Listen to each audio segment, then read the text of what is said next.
and Nelson and Donovan are all experienced camp guys, and they're not like easily offended. So they definitely want you to ask questions. But also if there's one they don't want to answer, then we don't have a lot of hours to dive into exactly why they didn't want to. They'll just pick the ones that they feel like. Make sense? All right.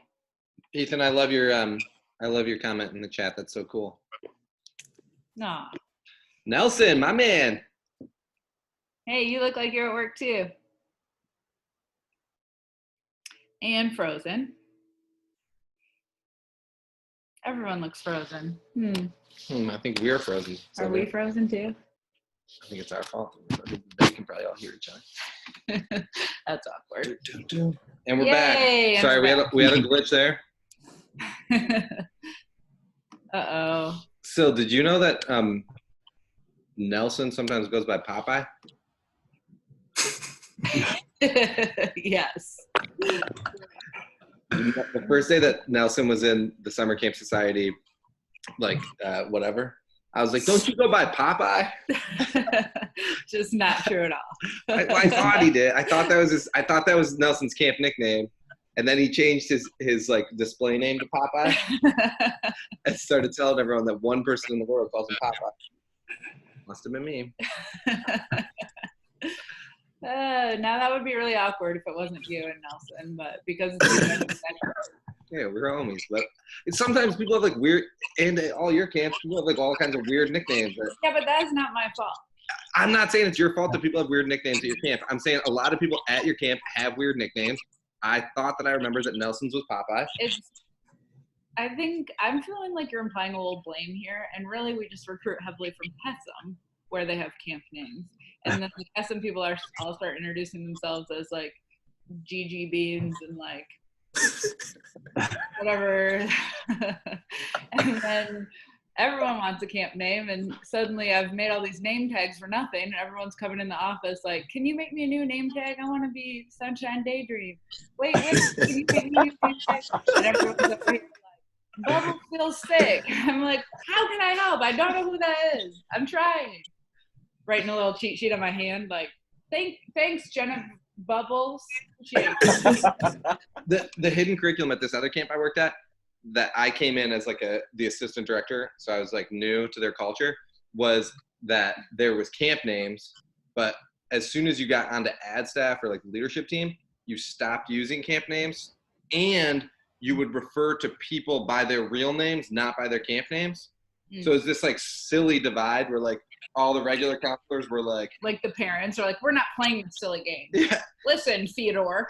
And so like my hack was I just called people by whatever they wanted to be called, which is like a nice trick. Like Popeye likes to go by Popeye. and that was the hidden curriculum for me, was that it was better to just call people they wanted to be called. Right. And then I just won a bunch of points and people thought I was so nice, even though I'm not. And also hidden curriculum. Here we are. All right, so okay. I think it's time to get started. Okay. So Nelson, right before you popped in, I sort of explained the format. Cool.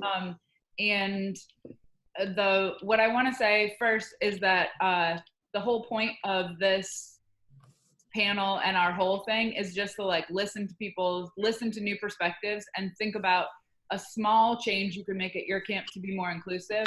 Not that you're responsible for suddenly including every kind of person there ever was at your camp, or anything like that. The point's just learning and listening. So I'm going to start out asking some questions for Nelson and for James. And I don't know where Donovan is, but we're going to clown him later for being here. So I'm going to ask some questions, and then as you guys think of questions, you can type them in the chat. And James and Nelson can pick ones to answer after we get through the first ones. So I guess I want to start, and will you each, James and Nelson, tell us a little intro about yourself and your experience at camp? Like why, what's your camp experience? Who are you? What do you do now? An intro. Nelson? So I started camp when I was 11. I didn't want to go. My mom kind of dragged me. And when your mom tells you you're going somewhere, you kind of don't have an option not to do that thing. So that's how my camp started. And then I ended up going to camp every year since, all the way up until now, which is about, 16 years later. I'm the camp director of Camp Burkett out here in Michigan at the Ann Arbor YMCA. And also with James, we have a consulting company now focused on diversity in camp called See the Color. I gave it a little promo before you got on. We're going to put the link in there, and I'm going to ask you some questions specifically about it in a little bit too. I'm James. I started camp in, I think, 2007. And, I love camp. And in my daily life, I'm a social worker in child welfare. James was also my camp counselor when I was a young bull. Oh. Well, now you're telling my age. It's weird. James is a 12-year-old camp counselor. It's complicated. That was my camp that I ran, but we were not ACA accredited, but it was okay. It's like those stories where it's like, we used to drink out the hose and it was fine. Nobody used to regulate seatbelts. Anyway. Okay, so when you guys were, I'm jumping right into the hard questions because it's me. Well, in the hidden curriculum here, as you've noticed throughout the rest of what we've been doing, is that we'll oscillate back and forth between like clowning about silly stuff like drinking out of hoses and talking about like kind of like tougher stuff or things that are like more serious, because for me, it's really hard to focus on just serious things for too long. And so we'll just clown a little bit. I don't know. I'm just avoiding a few rabbit holes that I'm deciding not to go down. But okay, let's do the questions. The first question is, when you guys have each worked at a couple of different camps, and when you were new at whatever camp you want to talk about, what were some things that happened that made you feel welcome or that made you feel like an insider when you were new? What made you feel welcome or like you were on the inside? When I was new, I want to say like when I'm at a new camp, things that make me feel like I'm on the inside is when traditions are explained before they happen. So it's like not like an aha moment, like, oh yeah, by the way, we do this thing. It's like, we do this thing. So like, and we want you to be a part of it. So we want you to know now. So when it happens, you can like just join in if you want. An example of that is like, I worked at a 4-H camp, and like for every birthdays, they would do like this Viking dinner march, which was like, if I didn't know that it was coming, I would have been mortified, 100% without a doubt. Like, would not have known what was going on. Probably would have ran. I don't know. But because they had told me it was going to happen, like it instantly became cool and like interesting overall. Oh, okay. I'll bring it to you. Okay. And So yeah. When I first came to camp, I mean, I wasn't really comfortable because everybody who was there they went to Free to Be Me. This was the first year that Free to Be Me was at Dragonfly.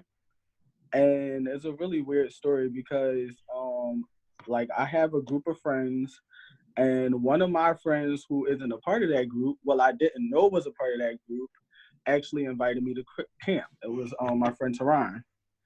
But also I didn't know that Tahara had invited everybody else, that we were friends with. So when I was going there initially, I was like super nervous because I knew I wasn't going to know anybody. I had never been to overnight camp myself before, and I just didn't know what to expect. But then the first day of training, I realized that, not only was I new, but all of our friends and our friends group, even though they were invited by different people, it just seemed like we were all at camp that first day. So I feel like that's what made me comfortable once I got there. But in the beginning, on my way there, I was scared to death. But then once I, got there and saw all of my friends and stuff like that, I was like, oh, all right, this is going to be a cool experience.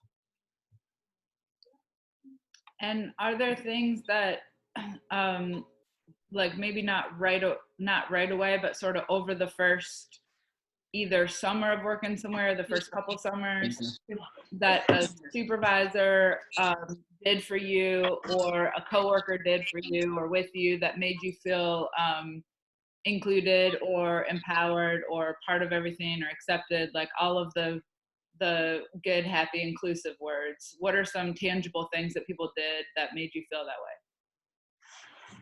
Initially, I don't think that anybody did anything. I think, I don't know, like when I go to new places, I tend to function well by myself. So, you know, I wasn't looking, or I don't even think I was like initially open to anybody like offering a helping hand. Yeah. But, you know, I feel like the first day I was like really, you know, introverted. I didn't really talk to anybody. But as time went on, like, you know, you got to eat meals with these people. You can't sit at a table by yourself because there's 100 people there. So, you know, you meet people. That's how I feel like I met people, was through the first, you know, training day and through the first meals that we shared together. How about you, Nelson? I would say like I don't remember any specific things initially, like or like when I come into like a specific thing like that. But I think things that do make me that I know that people have done that I'm like, oh, like this is actually a dope spot to be in. Is when they like do something that I'm familiar with outside of camp. Like there's something that like Jack has done where like that Jack typically does that like all of his things just naturally. And when he plays music, and it's like all the time, you'll have like this like just like introductory music, and typically I'm used to like going to camps and it's like pop music or like Avid Brothers or Luke somebody somewhere something. Right, but like I came into this one event and Jack was playing Missy Elliott, and I think the song was Work It. And like I've never even heard that in a camp setting outside of like Dragonfly, where like I knew all the people and like they were already my homies. But like when I go to somewhere new like that, it's like things like that, where it's like I'm more familiar with it outside of camp, but it's not necessarily like the status quo for camp. Also, I like when people just say like when they just like lay out like exactly how their situation is. Like it's like so an example of that is like camps are typically mainly white. But if someone comes up to me before I even come to their camp and like I kind of already know or I'm assuming that it's gonna be white, and they say that, so our camp's pretty white, so like just as a heads up, is there anything I can do to like make you more comfortable? Things like that, where which is another thing Jack has done where he literally, I think there was one year where he wanted me to come work at Stomping Ground, but he straight up just told me, he was like, yeah, my camp's pretty white, and I was like, thanks for letting me know. Like at least now I can make that conscious decision on like whether I want to like go into that environment or not. And I actually felt more inclined to go to that environment as opposed to like not knowing what to expect and having that like kind of that ambiguity. And when you are in a like when you do have to live and work in a like a mostly white space, which a lot of camps are, what do you have to do to like what do you do to take care of yourself? What kind of energy does it cost you to be in that space, and what kinds of things make it easier to like be okay?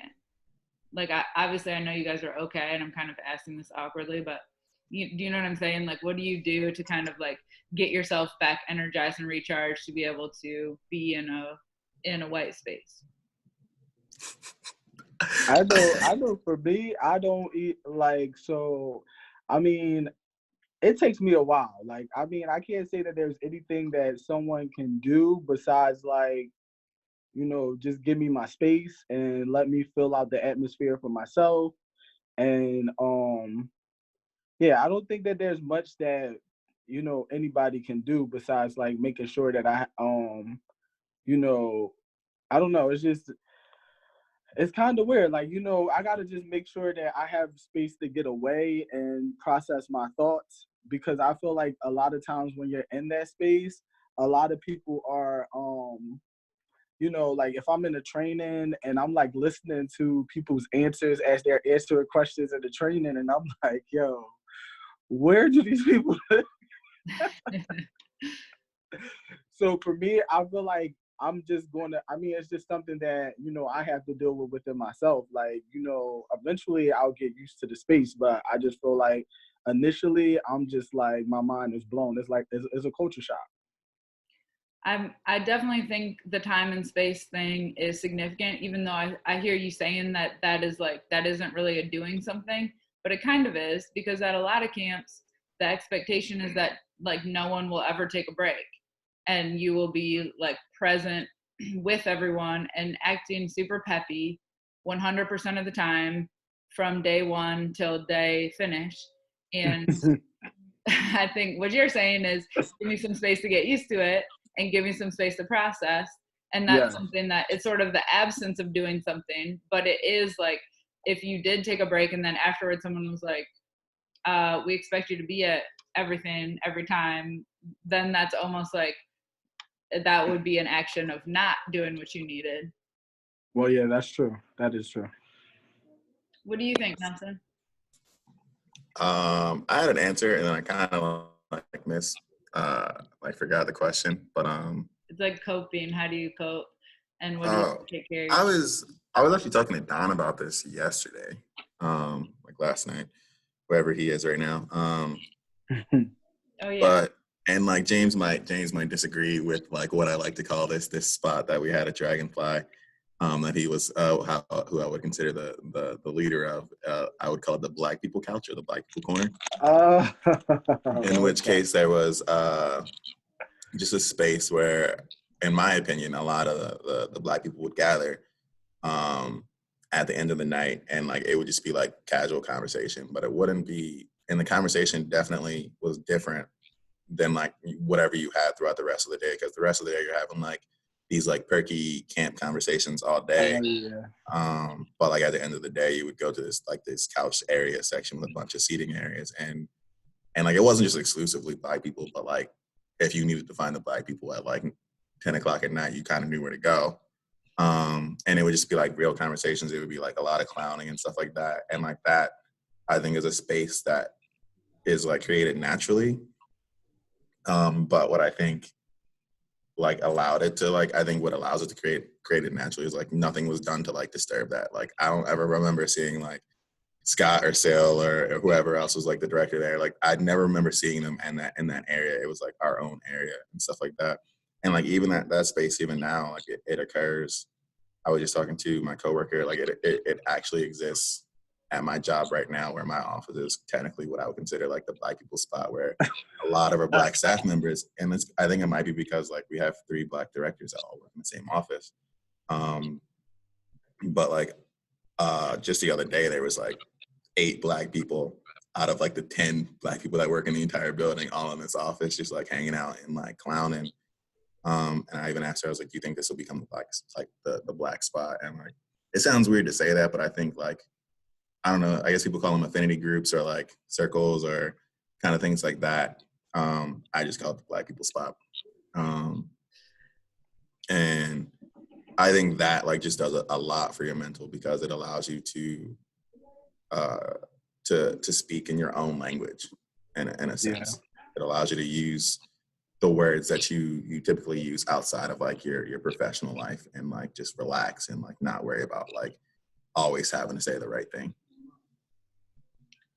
Absolutely. And the sort of subtext there is that if your camp only has 1 or 2 Black staff, then that space is like just the 2 of them, and it's like less of a recharge if it's only 1 person, because it's not like those 2 people are necessarily going to be naturally like the right personality to be friends with each other, like new best friends, or that 2 people is not enough for like a couch load. Right. Whatever. And that's what I think is one of the best things about you guys' business, is that the ultimate message is that you can't get good at diversity, or the way to get good at diversity is by like getting more diverse, and then having some systems in place to keep people safe and have conversations, do all the learning. But it's really hard to make a group of white people better at diversity by themselves. And I could keep preaching, but did you see how I cut myself off there, guys? I will say that I think there have been times where I've gotten much closer to like black people that I'm typically not close to because we were like the only two black people there, because we were the only two black people. So like even like it's weird that like somehow like you always find each other and like there's always that commonality there. I would say Jer's one of those people, James. Like Jer, the first couple of years, I didn't really like talk to him or bang with him when there was like 1 year Dragonfly where it was like me, Jer, and Michael. And like it was we at that time was the three. I think it's more like a debriefing. Like, you know, I know for me, like, because I was always in that area that Nelson's talking about. But it's like, for me, it was more like a debriefing of like all of the funny stuff that we're not accustomed to, or everybody sharing their experience. So I want to hear what some of those things are. Hi. What are some of those things that, I mean, you and me have clowned about this a lot of times, but I want you to tell everybody what are some of those things that you are debriefing, because I think this is like a cultural. This is like one of the like cultural things that people don't know if they haven't had like diversity on their staff, is what are the things that happen that are surprising to people. And our situation was a little different because it was like camp was a lot of people who are from Philadelphia, campers and staff, but camp was like out in the woods and also like oddly peppy and huggy. But like what are some of the things that would get debriefed? And also anyone can start typing questions and putting them in the chat, and we can pause and you guys can answer those too. But I think what the things that you're about to say are hidden curriculum things. So I want to hear some of them. So one of the most important was like the energy level, like, you know, or open the day where it's like everybody's like jumping off the steps like, welcome to camp, and you're like, give me a second. I just had a 45-minute bus ride from CHOP. Like, you know what I'm saying? I know the kids are like, hold on. And, you know, there's a long process. But a lot of the stuff we would talk about is like, you know, just every day, I don't even know how to explain. Like, it would, every day something different would happen. So it's like, and everybody would have their different perspective on it, or who particularly said it. You know what I'm saying? Like, because when you get to know different people's personalities, you start to like, you know, when they say certain things, you be like, yeah, I figured that. And then people will come to the group and share, like, did you hear what such and such said? Like, how do y'all feel about that? And everybody be like, yeah, you know, I've never experienced that. You know what I'm saying? Like, people, like, even hearing about what people parents did. Like, I know when we had like counselors there who parents worked in the oil business, and we was like, the oil business, like, we've never met nobody. You know what I'm saying? It's like, oh, they got money. You know what I'm saying? We coming from the hood, we never met people that got money. You know what I'm saying? When you talk to somebody and they talking about all of these fancy things that you never, you're like, you hear what such and such said? She said her dad works in the oil business, and you're like, everybody's like, whoa, that's real money, right? But that was like, it would be something different every day, like about like, I mean, it could be anything. Like, we just didn't, I mean, it wasn't, I don't know how to explain it, but it was just everything that was like really different for us. We would come back to each other and, you know, just talk about it and laugh about it, because the situation might not have been a situation where we could laugh, but, you know, we would come back later on and talk about it and then laugh about it. And, you know, it was like a debriefing of just a regular day, and, you know, just everybody sharing their opinion on what happened. Thank you. I think the biggest thing that was like the amount of hugging that goes on. Yes. 100% weird. And like and like Sylvia can attest, it took me a good like 6-7 years before I would start openly hugging people. But just the amount of hugging that goes on for people that you only know for like 6 days. Like, I get it, we've been together for 5 days and like we're a family. But I don't know. I don't think you can get that tight with someone to just be hugging them like every time. And every time you see them, it's like, Yeah, like how are you still excited to see me? I was about to say that is very true. Like hug at breakfast and then be surprised, oddly surprised, Yeah. but we're all still here at lunch, right? Yeah, Right. that was a big thing for us. Yeah. But yeah, that and probably I think the most standout thing was the first time I ever heard about or learned about cottages, Mhm. or like just the idea of having like a second home. That was big, and that was For definitely me, I think one of the girls had came a little late to camp, and I was like, "Yo, why you come late?" And she's like, "Oh, I was backpacking through Europe." And I was like, "Backpacking? What is that?" And I was like, "What is backpacking? You like literally got a backpack and you walking through Europe?" And she's like, "No, we like stayed at hostels." And I was like, "What is it?" Like? It was just like, it was a total culture shock. Like it was like stuff that, you know, I don't know where we come from. You don't hear about nobody backpacking anywhere unless they homeless and they like, you know, that's what they carry as a backpack and they live outside. But when I heard of it, I was like confused. But I feel like it's just a culture shock, like between that where made me we think about live hiking in and when general, we get there. like going hiking on like the AT. Oh yeah, and then Things. sleeping outside. Like at first, when we first got there, they introduced the the camp outs. You know, Actually, we waited like 4 years to introduce camp out because we They looked at did, you guys and we're like, they're not ready for a camp out. We're gonna wait. We're not even gonna bring it up. yeah. And once they did, it was like the kids and the counselors, everybody was like, "Whoa, you be sleeping outside." Yeah, no, it was a culture shock. A lot of different things were surprising. Oh, Thank God, you. sleeping outside is a whole nother. Is that Don? Is that the legendary Don Andrews? I see him. I see his name on there. Sorry, guys, had some technical difficulties. Donovan.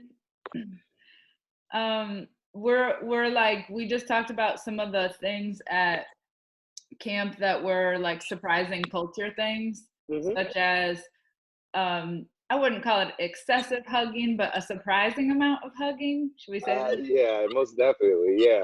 And sleeping outside and being generally peppy and excited.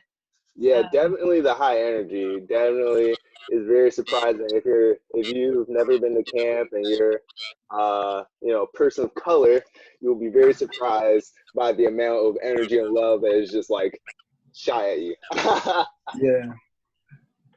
Yeah. So I would like for you guys who are in this workshop to write some questions into the chat, and these guys can pick ones that they feel like answering. And I might write a few things in there too, but you guys already see some that you want to answer? I see one that I've been thinking about a little bit after it got written. It says like, is there anything that white counselors can do to prep campers that maybe aren't used to being around? Oh wait, no, I read it wrong the first time, so now I'm gonna reread it. Okay. Is there anything that white counselors can do to prep campers that maybe aren't used to being around Black people? I think so. I think that greeting, when you first meet a child that, you know, is not accustomed to being around white people, you should like, I think kind of like not toning down the energy, but like the initial introduction, like a handshake, you know, teaching them a special handshake or something. Oh, you know, this is between me and you because we were the first ones to meet at camp or something like that. This is going to be our secret handshake or something like that. But to immediately embrace somebody, because most of the kids, you know, I mean, they may not have that type of close relationship with their family at home, especially males. Yeah. Because, like, you know, when you're a camp counselor, normally is male counselors and male, you know, campers. So embracing somebody who never been hugged by another man before is kind of like, whoa, it's kind of free for them. But I think like handshakes, like that's what people in this, I mean, I would say from where I'm from, everybody shake each other's hands. Like if you're not family, you give a handshake. And, you know, I think that a special handshake upon the initial greeting, depending on how the kid reacts initially, you know what I'm saying? You kind of feel a vibe from a kid when you first meet them. So if you first meet them and you like, yo, let me teach you a handshake, they going to be like, cool. But if you immediately like, hey, bro, and like hug them, they going to be like, whoa, what's going on here? I don't know these people. Why are you touching me? Yeah, I remember. I think that's a really good point that James makes. I remember I had took a year off of camp from being 13 to being a CIT, and I remember I was a little nervous coming back to Dragonfly, the camp that I know all these guys from, because I hadn't been there in a year. So I'm like, oh my gosh, the people are going to be different. You know, I don't really feel comfortable. And I remember one thing very specifically, like when I had got off the bus, James had saw me. Like I had known James, you probably don't remember this, but I had known James before from being a camper, and I saw him and I recognized him, but I was still uncomfortable. And he just said, "Oh, what's up?" And then he just looked away and pretended like, you know, it wasn't a big thing. And that was like a comfortable way to like greet me, I felt like. Mm-hmm. Yeah, that's because I don't know, like I just feel the same way about me. Like even at my job, like people greet each other with hugs, like, and I feel like I got to give off that vibe. That's like, nah, we're not gonna greet each other. Good morning, how you doing? Is good enough for me. Yeah.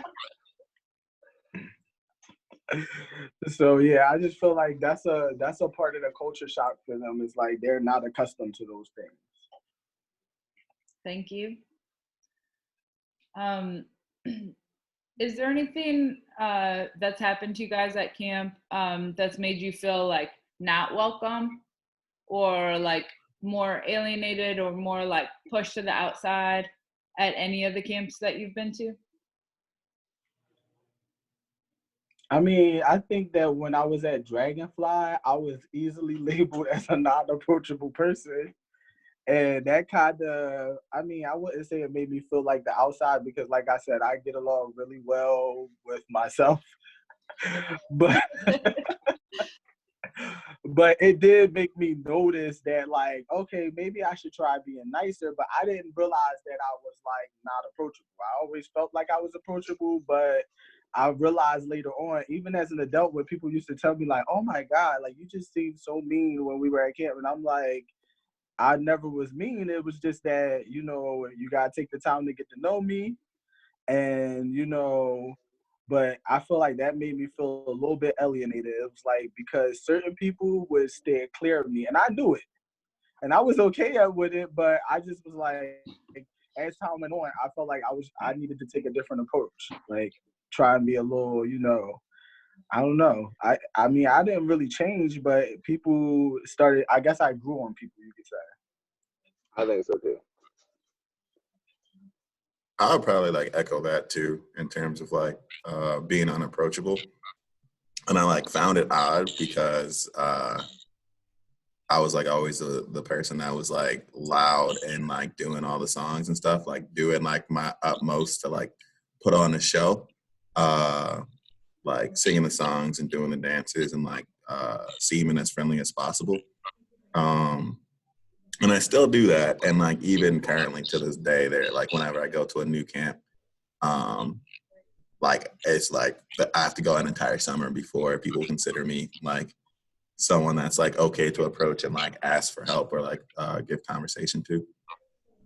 So it's definitely kind of an unapproachableness to it. I would say that, and like when certain things that like aren't necessarily what I would consider wrong to do, such as like the sun just came in. I'm like super dark right now. Let's fix that. But an example is like the music. There was a time where I was doing a staff training, and it was like a meltdown carnival arrest, which is just a series of scenarios that people go through. And I was doing one of the scenarios, and the actual answer to the scenario was that nothing is wrong. Like I'm just being weird. Nothing's actually wrong. You don't have to do anything. Just let the kid be. But what I did was I was like obsessively talking about the new Drake album that came out. And one of the counselors had, and like, I guess it was kind of like, I don't know, but the counselor thought that the problem that was wrong was because I was talking about hip hop music, and like hip hop music wasn't allowed at camp. And I was like, oh, that's the kind of camp I'm at. All right. Okay. All right. And like, I was like taken aback. I was like, word? Like, even Drake? Like, I'm like, that wasn't even like some underground. Like, I didn't really go too far. I thought Drake was like a cultural pop star or whatever. But like, just the idea that like hip hop is like frowned upon at camp. Like the whole genre is not. The whole genre, just scrap it. Like, which is weird overall, with it being like one of the most popular. But we're not gonna get into that. But like just like it was like parts that I definitely identify with, like as part of my culture, like in big parts too, like hip hop or like just like the certain kind of language I use was like, oh, we like, that's not okay.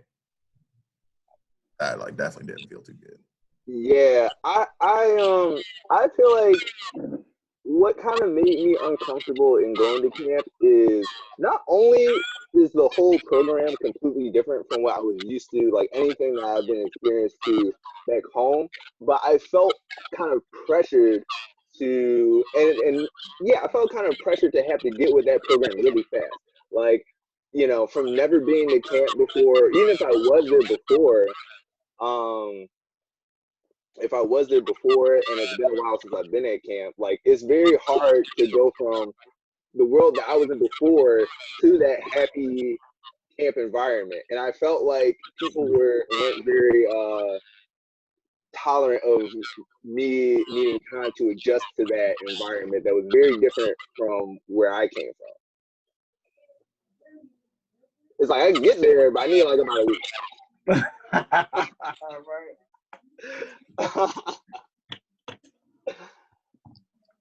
Thank you, guys. From our audience here, do you guys have other questions that you'd like to ask?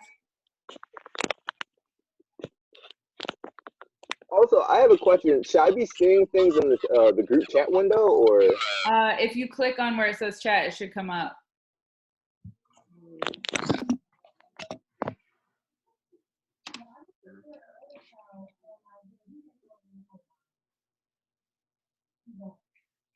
So Can I just answer the other question on yeah, some like please. just, and these aren't like tried and true. These are just things that I would assume would work.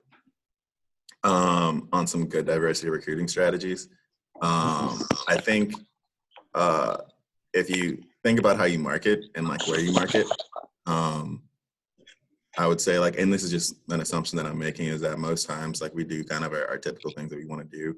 We'll post on Facebook or LinkedIn, or we'll post in our local communities. And if our communities are mainly white, then that's the only people that's seeing them. And somebody had asked me the other day, like, if you wanted to find Black people, where would you go? And I instantly just said the barbershop without thinking about it. Without thinking about it. And there was another Black guy in the room who, like, she had asked a question to before, and he had said the exact same thing. So I think if you just kind of go to the communities that you probably aren't already going to, if you do go to like a Black church, in my experience, most of them are like the Baptist and Lutheran churches.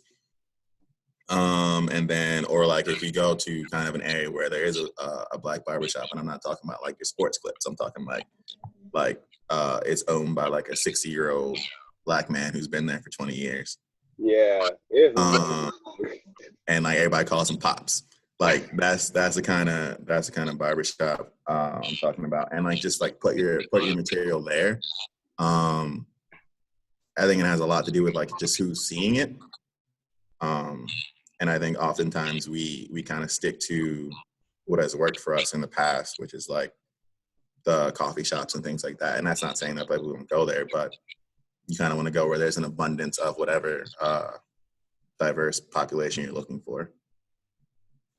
I also agree with that, but I also think that, I mean, I don't think it's necessarily where you go. I think it's about who you send. because if you go to the neighborhood barbershop and you don't look like you belong there, like when I was there, it's gonna be a pretty experience. But I feel like one thing I always wondered, I know especially about like recruiting and stuff, is like a lot of people talk about like not being able to recruit, minority staff, but I don't know how many events like people holding at HBCUs, and like there's a ton of them all around the country. So it's like a great place to go. But like once again, it's all about who you're sending. And that's part of why we started See the Color, is because, going into a HBCU, it's kind of like, and I don't know, growing up, overnight camp was not for Black people. I'm gonna just say that, like, I didn't know about it, and I really don't think they probably would have had experience with it if they didn't have the illnesses that drew them in from the hospitals that they went to, to go to Dragonfly. So I feel like part of it is going to a HBCU. We already think that overnight camp is not for Black people, so to hear it from a Black person that it is like, a good place, it's fun, you're gonna meet people and stuff like that, I think that's golden, pretty much. Just, if you can't send anybody to go into a HBCU or the neighborhood for that matter, where there's not many white people that you see there. You know what I'm saying? So I think that's the key to it. And that's a part of, why we did See the Color. And that's one of the things you guys help with is Yeah. recruiting specifically and helping make those relationships or bridge those relationships for camp. Yeah, because you gotta really understand, like, it's generations of mistrust.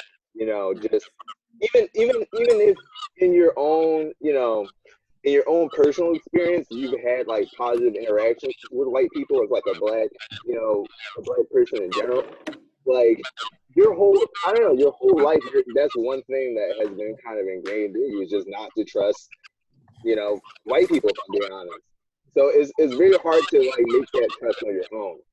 And I think that having people that are Black kind of makes it easier and bridging the trust gap. And that's even in my family. Like, I've been trying to get my nephews and nieces to go to overnight camp forever. And all of my cousins and them, they be like, if you going to be there the whole time, I need to be there. And I'm like, no, I'm going to go visit. They're going to be in good hands. And they like, no, ain't no visit. If you going to be there the whole time, I'll sit down. Yeah. Right. Can I answer this question that was just posted? Yep. On mine, it says, what are your impressions about the current diversity climate within camps and camp conferences? What are things that you think are going well and or need more work? My initial impression on like just diversity in camps and conferences, I think there are a lot of camps and camps. There's camps that are mainly white people, but then there are also a lot of camps that are mainly Black people, but there aren't a lot of camps that are like very well mixed. And I think that there's like a little bit of diversity sprinkled into both of those camps, but I don't think there's actually like a standard of just camps that are like all inclusive, which kind of like is like weird because a lot of camps advertise that they're like for all. And then in terms of camp conferences, I think that there's like a lot of work being done on diversity, and there's a lot more push for diversity in general, which is good. But I think just because of like the majority of people that are in camp, it's like the intended crowd is not necessarily there, where essentially it's a lot of people talking to a large group of white people about diversity and like getting them to help understand. But like a lot of the discussions that need to be had, like I think a lot of diversity talk, or I think a lot of learning from diversity comes from discussions and not so much lectures. But it's hard to have the discussions because we can't get the actual minorities into the room, or they're just not in the room yet. So it's hard to even to really learn, I think, if I'm not a person of color, about like what it's like, or like what camp is like for people that aren't. And then I think like, I don't know, I think I think if there are conferences that intentionally focus, I think if there was ever an ACA big name conference or something like that, that was just for multicultural people, right? And then they get involved, and then there's like an extension of that invites all of their white counterparts, like on like day 2. I think that would be like an awesome conference where like a lot of diversity things would get hashed out. But I think until that, it's like all of the like large name conferences seem to be minority, mainly white. And then you do have the specific multicultural conferences, but there's no white people there. So it's like, we're not having that discussion together ever. It's like we're having discussions in like 2 separate spaces. And then whatever is actually being said is always different. And also, like when we went to the conference last year, This is like a the lot of Tri-State people, like Conference. I remember a guy walking up to us. I don't know if y'all remember, like the black guy that walked up to us. It was like, "Thank you so much. You just said everything I always wanted to say." But because his upper management where he works is white, he didn't feel comfortable to say it. So it's like creating a atmosphere, like just hiring, minority people is just not enough. It's about creating an atmosphere to keep them in a place where they feel safe.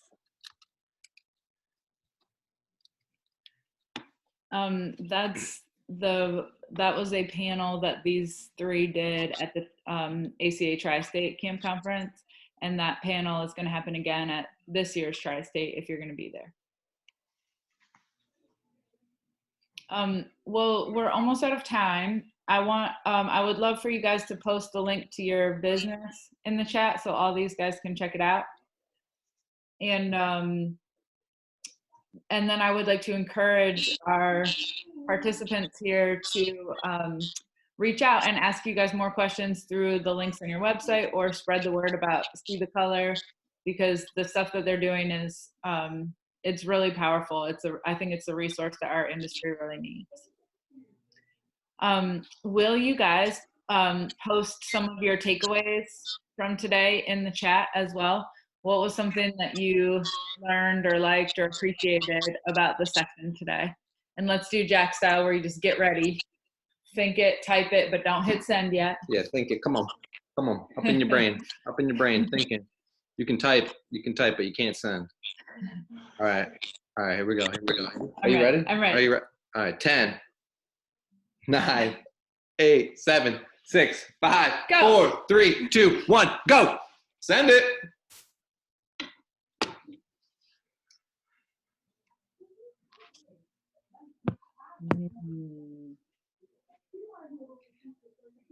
See, they got confused because you were hitting my hands. I was counting down. It was like a whole thing. You ruined it. We're just here clowning.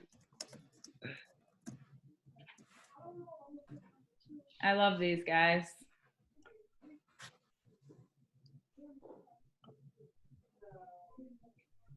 I really appreciate you guys jumping on with us. And I love to see your faces. And also, James, me and Jack are sort of in Philly doing really? workout here in the suburbs, but it's a quick trip. Absolutely. Donovan and Nelson, I will see you guys back in Michigan in a few days. And I will be forcing the aggressive hug, so be ready.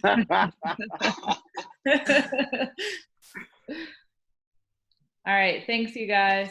Mm-hmm. No problem.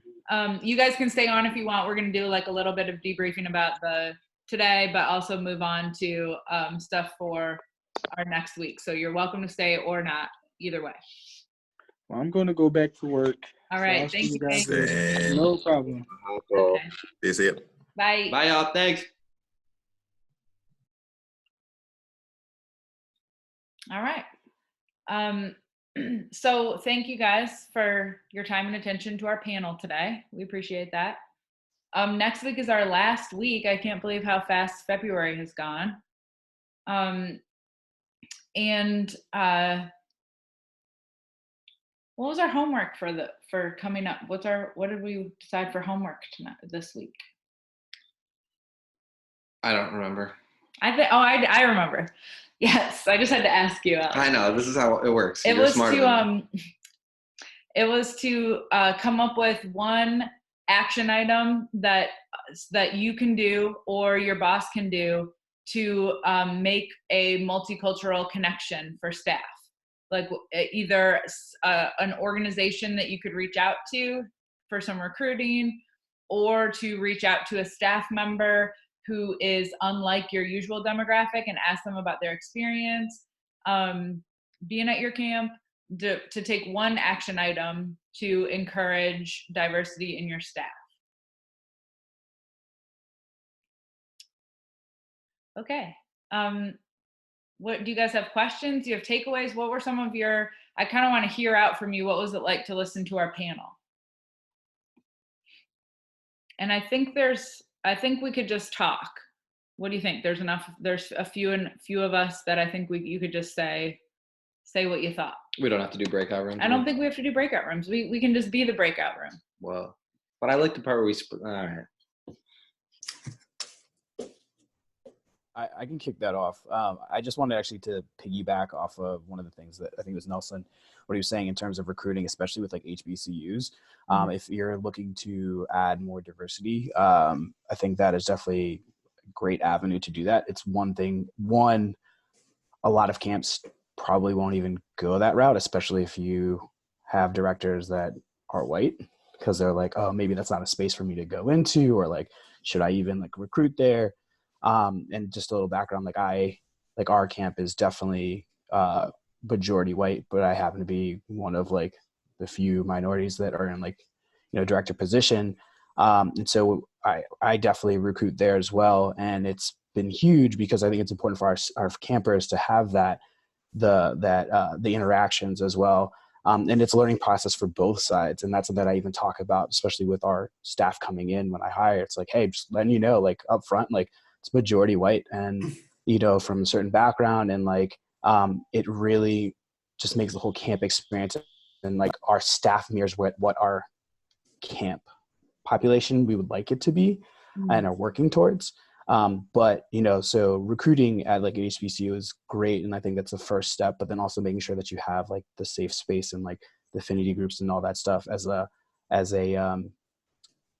things in place to also make it still welcoming. Cause like, yes, you can get them in the door, but like, if it's not a safe space, then that's not going to really last long. So I just sort of keeping that in mind going forward in your practices. Thank you. I think another recruitment thing is not just to the colleges, but to the fraternities and sororities that tend to be either predominantly Black sorority or fraternity. We've got a good legacy with certain ones where the sisters pass on the word, hey, this is a good summer camp experience. Thank you. That's good too. Anyone else? What was it like to listen to them? What was surprising? What did you think? So I know, and I was the one that asked about the diversity recruitment. Our camp has been around for a long time in the community and is in a very kind of upper middle class white suburbia. And so for us, it's a huge challenge, right? We're an all white staff who's trying to recruit. And so, these ideas of going into where, to multicultural communities and establishing that trust, because we don't have that liaison, is a challenge. So it's like, how do you break over that threshold? Our community is definitely one of acceptance, and we have a really strong LGBTQ. That's kind of our biggest diversity right now is that we accept, we accept everyone for who they are. But breaking into the multicultural community that's just not some place where we just have those connections yet. How do you start making those? And kind of get people on the staff or get people in the community that can help you bridge that trust gap. Yeah. Well, I would really encourage you to reach out to See the Color, because that is basically one of the big reasons their business exists, is to help consult about how to make that happen and how to help you connect and start building the trust. And you know how James was saying that one of the ways that he built connections and trust is like spending time. Mhm. That's something that hardly any camp directors are going around talking about how much time they have. And it's time that's time that's so well spent, but it's hard to know exactly what time to spend and where and with who. And that's what their organization can help you do. And it feels, to me, I think feels really good to be able to, if you're going to pay someone to help consult about diversity, to pay Black men who are in camping to help with it. And I'll piggyback on to what James said, which was that when he got to camp, there was a bunch of his friends, so it felt like it was easier for him to be there. Mhm. And I think one of the big hiring practices that we've changed as we've thought more about this, but it's changed everything that we hire a lot of times in pairs or groups. Not like, everyone has to be qualified enough to do the job and those kind of things, but that when we hire someone, if they're coming by themselves, I feel like their chances of not doing as well is dramatically higher than if we can have them bring a friend or hire a group of people together. So we do a lot of work to try, and if someone's going to apply to camp, can we get them to find a friend to bring with them? Mhm. And they're more successful. Kids are more successful that way too, I think. Often, not everyone's different, and all the caveats, but Yeah. and And we learned that from you. well, I love friends. I heard that I don't like to go anywhere without my friends. And I think that having those relationships with organizations helps with that, because, but also so does some of that transparency and hidden curriculum stuff. Like, we are a mostly white space. It's a lot easier to come and work here if like you come with someone that you already know. You don't have to say like you need a Black buddy, otherwise you're gonna be lonely. But like, you can say that you can just be transparent about what the environment is, and then also be transparent that it would be okay to bring a friend, because a lot of times people feel like they're on their formal manners when they're applying for a job, and they're nowhere in any of the job formal recommendation writings does anyone say ask to bring a friend. It's okay to do that. It's only in summer camp where it would be okay to ask to bring a friend. You're not going to show up at your interview at Sony to be like, hey, I got a buddy that also might want to, could they come too? Like, it's hidden curriculum in camp that you could bring a friend. All right, you guys, I could talk about this forever, as you know, but we're over time. So thank you so much for your time today. Do your homework, and we'll see you next week.